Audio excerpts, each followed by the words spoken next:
Hola amigos, no importa cuántos seáis, bienvenidos a esta edición de día domingo que es cortita, media hora. Y al contrario de ayer sábado que presenté un programa muy oscuro porque tiene que ver y tendrá que ver con los genocidios, las matanzas, los horrores que derivaron de los regímenes comunistas, cosa que es un hecho. No es algo que nazca de mi postura política, sino que es un hecho estudiado, documentado. He querido hoy día hacer un programa que sea lo contrario, un programa que ojalá sea luminoso, al menos no por lo que yo haga, sino por las personas a las cuales voy a darles a conocer, personas extraordinarias en lo que eran, en lo que hicieron en el mundo de la música. ¿Y qué tiene que ver el título que le he puesto a este programa, Goodbye Lenny? Bueno, uno de estos hombres, que ya vamos a entrar en detalle, murió en su departamento en el edificio Dakota, en Nueva York, el 14 de octubre del año 1990. 2 días después se celebró el funeral y cuando el séquito iba pasando por una avenida de Manhattan, obreros de la construcción se sacaron el casco y vocearon Goodbye Lenny. Bonito, emocionante. Lenny era, como le decían a Leonard Bernstein, uno de los dos más grandes, o más conocidos, o más icónicos directores de orquesta del- de los tiempos modernos. El otro, del cual también vamos a hablar, es Herbert von Karajan. Personajes completamente distintos, pero unidos por el talento o el genio musical. Quiero decirles que Leonard Bernstein, que ustedes quizás les suena, lo han oído hablar o lo conocen bastante bien, no solamente fue un gran director de orquesta, sino que fue compositor. Y de hecho, él sufría porque consideraba que su fama, su estatura como director opacaba su estatura como compositor. Bueno, ustedes seguro que han escuchado la música de Bernstein porque él es el autor de la música de la opereta West Side Story.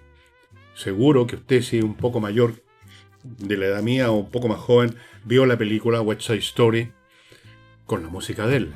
Taran, tararan, tararan, tararan. Oh María, bueno, ¿se acuerdan? No les voy a entonar, sé música, pero no sé cantar, la verdad. Así que les voy a hablar de estos tremendos personajes y por qué fueron tan tremendos. Bernstein era el polo opuesto porque era volcánico, emocional, dramático, histriónico, vivía la música, saltaba, bailaba casi en el escenario. Ustedes les voy a mostrar, espero que pueda aparecer un episodio de una de sus direcciones que es muy increíble. En cambio, la característica de Herbert von Karajan era el perfeccionismo. Él dirigía la Orquesta Filarmónica de Berlín, un organismo que en su momento fue, diría yo, la cumbre de la orquesta, y podía estar ensayando unos pocos compases. Y esto hay un señor que lo vio, un músico, unos pocos compases, pongamos 5 o 6 compases, un pedacito de una sinfonía o algo de Mozart, podía estar horas con esos pocos compases hasta que el sonido que la orquesta producía correspondía a lo que él esperaba. Porque un director, estimado amigo, por si acaso, no es meramente un tipo, como algunos creerán, que va leyendo la partitura y les va indicando cómo tienen que tocar cada nota los músicos. Eso es imposible. Imagínense, una orquesta tiene hay violines, hay violas, hay cello, están los bronces, quizás está el piano, están los contrabajos, hay millones de instrumentos. Imagínense que para cada grupo de instrumentos les fuera indicando nota por nota. Lo que hace el director, esto es un paréntesis, es el trabajo del director es antes del concierto, es en los ensayos. Ahí él moldea cómo quiere que esa pieza sea tocada, porque toda pieza no está rígidamente limitada a lo que está en el pentagrama. Usted la puede interpretar un poco más rápido, un poco más compases por minuto, digámoslo así. Usted puede darle más importancia a un grupo de instrumentos que a otro. Usted puede moldear de muchas maneras y por eso que en la misma pieza, si usted escucha una interpretación de distintas orquestas con distintos directores, suena distinto, sacan un sonido distinto. El de Karajan era muy especial, era un sonido fluido, como terciopelado que no se detenía. Karajan era capaz de hacer música con los silencios de la música, por así decirlo. Y para llegar a eso estaban los ensayos. Ahí es donde el director dice, esto lo vamos a tocar así, esto tóquenlo más rápido, esto un poco más, y ensayan y ensayan. Y entonces cuando llega el momento en que se estrena o que se toca esa música ante el público o en una grabación, lo que hace el director con los objetos que ustedes les ven, no es indicar nota por nota, sino que básicamente es como una ayuda a memoria de cómo él con la orquesta decidieron, o más bien dicho, él decidió que esa sección se tocara. Es así. Por eso que ustedes van a ver, si ven una orquesta que está tocando una pieza, que de vez en cuando los músicos levantan la vista, en otro momento están mirando el pentagrama, unos momentos, en otro momento miran hacia arriba para ver, para recordar, si es necesario, cómo era que había que tocar esa parte. No es no es para indicar las notas que tienen que tocar, para eso está el pentagrama, y para eso además los músicos se conocen la pieza que van a tocar normalmente de memoria. De hecho, hay orquestas que no tienen director. No sé si ustedes habrán visto en YouTube, hay orquestas que no tienen director.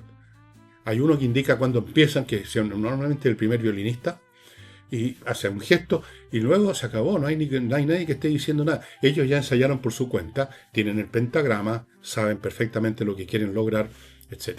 Pero, bueno, son algunas orquestas que hacen eso. Vamos a los personajes de esto en cuestión. Una característica curiosa que ustedes pueden ver si en YouTube encuentran, está todo lo que alguna vez grabó, probablemente está todo en video de Herbert von Karajan. Dirigía con los ojos cerrados. No necesitaba mirar nada. No necesitaba mirar el pentagrama. Muchos directores de vez en cuando le echan a mirar el pentagrama para asegurarse que van bien, digamos. Él se sabía todo de memoria.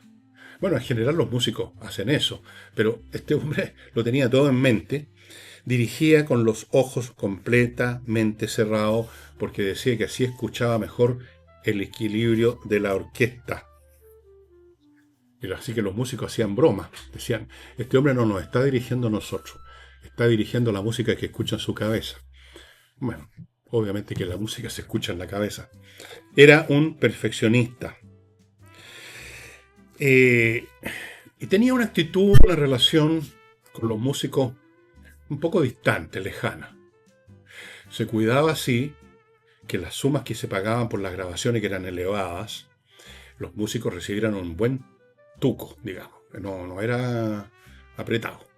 Él también recibía mucho dinero, ganaba mucho dinero, Herbert von Karajan, en las temporadas de concierto y con las grabaciones especialmente, pero se aseguraba que los músicos de su orquesta, la famosa Filarmónica de Berlín, recibieran también el buen billetón. Pero era distante. No era un hombre, digamos, que tuviera mucha cercanía con los músicos en el sentido personal. Entonces una vez le hicieron una broma. Resulta que hay una opereta que se llama The Rosenkavalier, que significa el caballero de la rosa, en que hay una parte que es una tradición en Viena ya, porque en ese momento estaba dirigiendo la Filarmónica de Viena.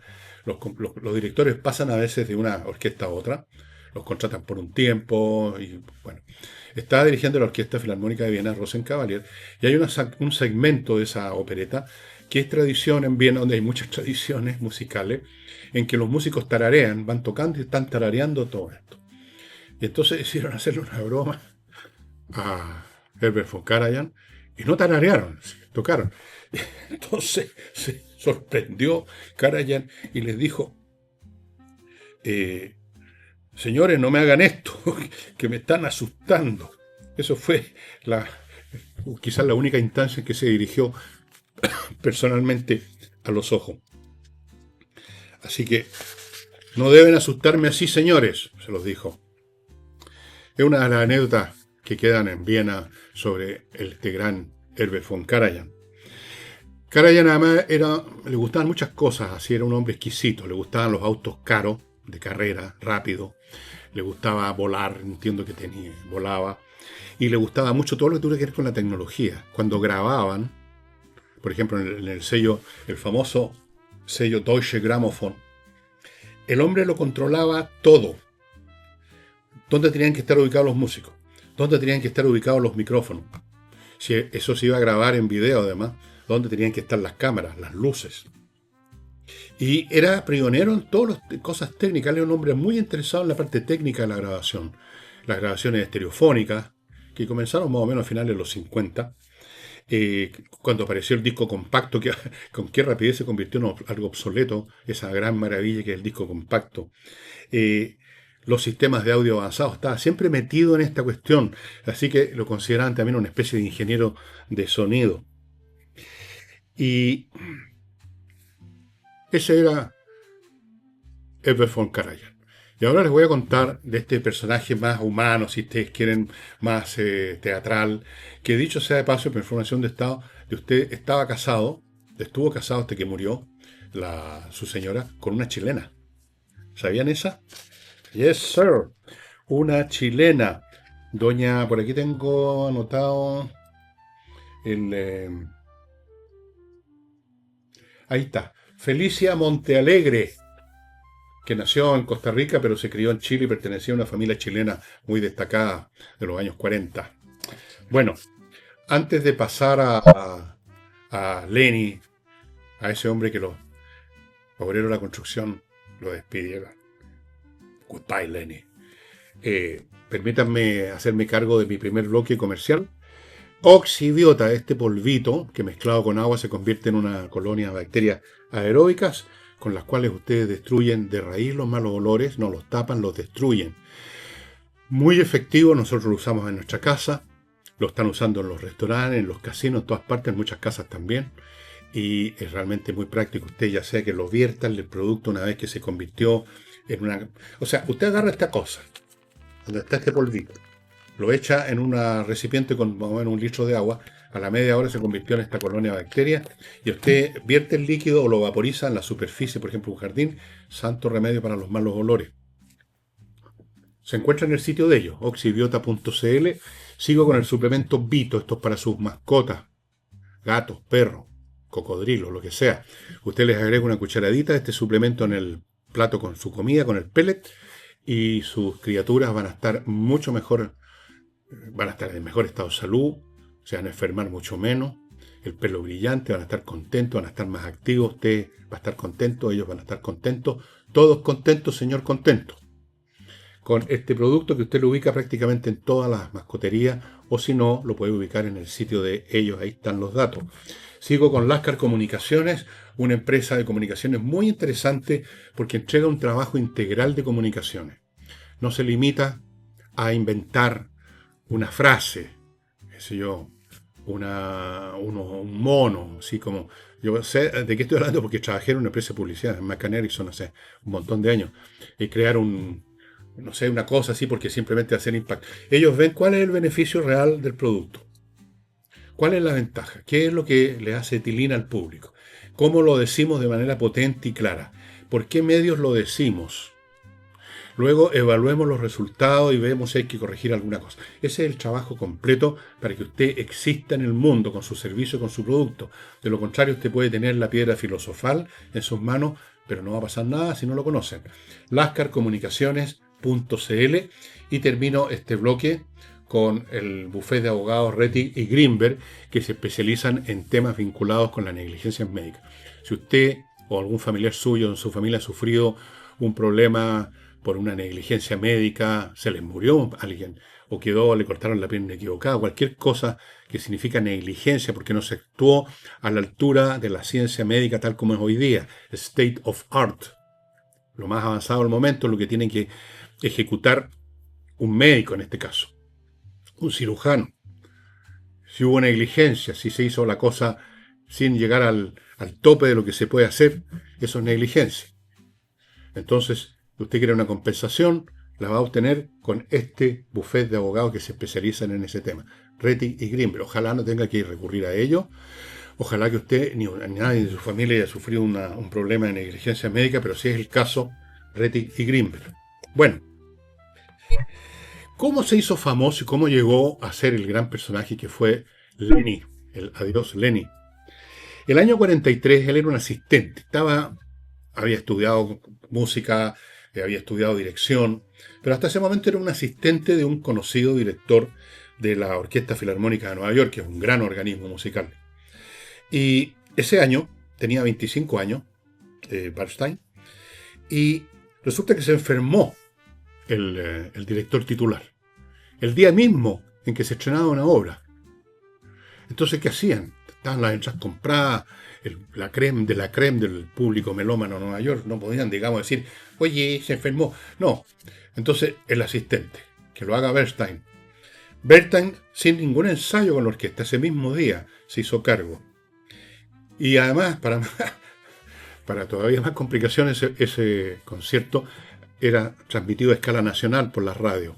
Bueno, fue exitosísimo, lo hizo fantástico, en un día se hizo famoso. Ahora, al revés de Karajan, que este director que dirige con los ojos cerrados, pensando 100% en la perfección musical, en el edificio, en la arquitectura sonora que él, el gran arquitecto, el gran maestre de la música, está erigiendo con su orquesta. En vez de eso, el señor Bernstein era apasionado. Para él la música no era una arquitectura, era un llamamiento, era una convocatoria, era como el batir de los tambores. Si ustedes lo ven dirigir, hay millones de videos, y les voy a mostrar un pedacito en que hizo algo muy especial. El hombre vivía la música. No la veía ni escuchaba, la vivía. Y yo lo que les quiero mostrar, y espero que logremos, que el editor de este programa lo logre meter, es en una oportunidad en que él en Viena, dirigiendo la Orquesta Filarmónica de Viena, estaba dirigiendo una gran composición de Joseph Haydn, la Sinfonía 88, que yo considero la cúspide del arte musical clásico de Haydn. Es una especie de Partenón de la música. Bueno, se los invito a que la busquen ustedes y que ojalá que sea con esto. En el último movimiento, la gente aplaude, etcétera, y piden un encore, o sea que toquen otra cosa o toquen o repitan alguna parte de ese concierto al público. Y entonces Bernstein hace repetir a la orquesta el último movimiento, que es muy rápido, es muy vivace. Y ustedes van a ver en lo que les vamos a mostrar cómo dirige sin mover las manos, con puros gestos, con puras miradas, con pura sonrisa, Bernstein. Véanlo.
Bueno, he ahí Bernstein mirando con amor a sus músicos, mirando como Dios mira a sus criaturas, a sus amadas criaturas, haciendo música.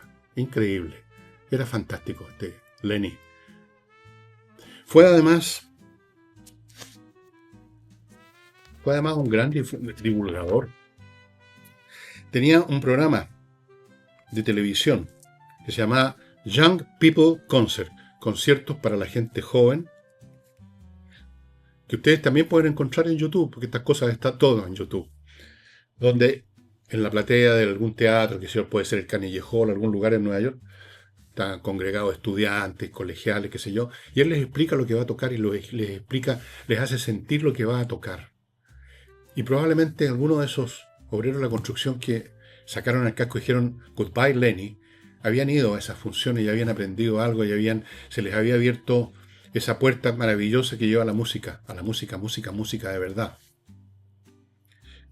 Muchos descubrieron a Beethoven a Bach, esos nombres que parecen que están en altura estratosférica, es que no están en altura estratosférica, es uno el que está muy abajo a veces que no quiere entrar ahí. Él hizo entrar a muchos jóvenes, incluso músicos profesionales de otro género, llegaron a la música clásica por Lenny. Bueno, él era un hombre muy emotivo y le tocó vivir momentos muy emotivos además. Después de la guerra, cuando terminó la Segunda Guerra Mundial, dirigió una orquesta formada por sobrevivientes de los campos de concentración nazi. Porque a los campos de concentración nazi llegaron millones de judíos. Y entre los judíos hay muchos, hasta el día de hoy, muchos músicos. Bueno, Bernstein es judío. Muchos músicos de orquesta estaban ahí. Muchísimos. Muchos profesionales y entre ellos muchos músicos de orquesta.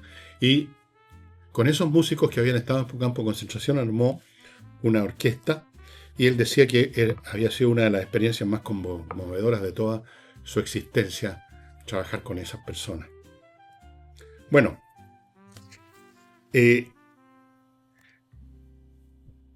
Bernstein tenía una relación cercana con sus músicos. Usted en esta pieza que espero que hayan visto, en que dirige con puro gesto, con puro movimiento de cabeza a la orquesta, cuando termina, no se limita a saludar al público y mandarse cambiar para que lo llamen para otros aplausos. Va hace inmediatamente que se pare la orquesta para que reciba esa fantástica orquesta, digamos, el aplauso del público, el reconocimiento de su calidad. E inmediatamente se dirige y empieza a dar la mano y a abrazarse con los artistas, con los músicos, bueno, que son artistas. Era un hombre muy cercano, muy lleno de vida. Era muy querido. Goodbye Lenny lo hice todo. No el caso de Herbert von Karajan, no era querido. O sea, por su círculo íntimo supongo que sí. Era muy respetado. Yo considero que la cumbre máxima de la dirección musical está en Herbert von Karajan. O sea, yo tengo las colecciones las 3 colecciones de las grabaciones que hizo de toda la sinfonía de Beethoven, una del año 50 y tanto, que es la que más me gusta, otra cuando estaba un poco más viejo, y uno va viendo cómo cambian las personas con la edad. Yo lo sé personalmente porque sé cómo he cambiado con la edad también. Uno se pone menos frío, uno pierde frialdad. Salvo que uno sea uno de estos viejos carajos que se ponen egoístas, camotes, indiferentes. Otros nos ponemos más blandos, nos reblandecemos un poco y uno no nota en las grabaciones posteriores, finales de la sinfonía de Beethoven, Karajan, que hay otra postura, hay una postura menos arquitectónica y un poquito más afectiva, un poquitito. Pero igual era un hombre, digamos, distante, no era un hombre, era reservado, era el emperador de la música. Era el emperador. Los dos se conocieron, ¿eh? Se respetaban. Se respetaban como se respetan personas que no compiten en lo mismo. Si compiten en lo mismo, el que cada uno ve al otro como inferior. Aquí tenían 2 filosofías distintas de hacer música que no se topaban, así que se podían respetar tranquilamente. No eran amigos, pero no había ninguna rivalidad así de ninguna clase. Karajan buscaba la perfección, la belleza sonora per se, el control total. Bernstein buscaba la verdad emocional, buscaba la intensidad dramática. Así que cuando algunos han dicho que eran poses las de Bernstein, así dirigiendo con la cabeza, o casi saltando a veces en alguna de las... De hecho, en ese mismo concierto que les digo, donde dirige con la cabeza en los primeros momentos, hay algunos en que poco menos que baila, se contonea. No era comedia, era verdad. Si ustedes observan a los músicos que están tocando en una orquesta, no ya al director, a los músicos, especialmente un solista, obviamente que están emocionados, pues sí, la música llega al corazón, no solo a la mente, al cerebro, llega al corazón. Y no están impávidos como un robot tocando, sino que se cierran los ojos, se llenan de emoción, porque la música tiene ese poder y es doblemente poderoso cuando uno la está interpretando. por supuesto. Antes de continuar, permítanme recordarles al arquitecto Diego Sándor, a propósito de talento, un arquitecto de mucho talento, que está a disposición de ustedes en la región de los lagos para construir o remodelar. Fotos, ahí están, las han visto muchas veces. Fíjense bien, amplíenla en la pantalla. Qué espectacular cómo diseña las casas, las fachadas. ¿Para qué les digo los interiores, lo inteligentes que son, lo cálidos que son? Así es que si usted está pensando en construir en la región de los lagos o en la región de los ríos, por allá, póngase en contacto. Ahí están unas direcciones, mail, una dirección de internet, con Diego. Sigo con Rosa Bergamota,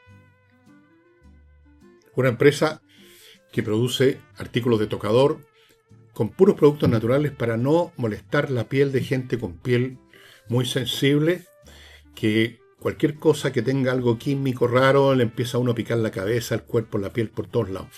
Ella, porque es ella, la dueña y la persona de Rosa Bergamota, produce champúes orgánicos, ricos, que son los que yo uso, acondicionador para los que usan acondicionador después de usar el champú, cremitas muy ricas, fragancias, rolón, todos con sustancias naturales. Naturalmente esto no es solo para gente con piel delicada, esto no es un champú para enfermos, digamos, no. Es para todo el mundo, solo que tienen esta ventaja adicional para los que tenemos la piel delicada. ¿Dónde se consiguen? En rosabergamota.cl. Ojo, que hay mucha demanda, no se quede sin su champú, sin su cremita. O en algunas de las farmacias de la cadena NOF. Y termino con la bollería Piriqué, que es la bollería, que es una empresa de banquetería que está lista para atenderlo a usted si necesita montar una cena o un almuerzo de gran calado por la cantidad de asistentes, por la calidad de los platos, un evento corporativo de su familia, un banquete. Un banquete uno no lo puede hacer uno, es demasiado, uno no da abasto, tiene que usar un banquetero. Bueno, yo les recomiendo la bollería que usted ubica en Instagram, @labollería_pirque. Se me estaban olvidando mis libros, pero no los tengo aquí, así que solamente les menciono Resurrección, el último libro de mi saga, que empezó con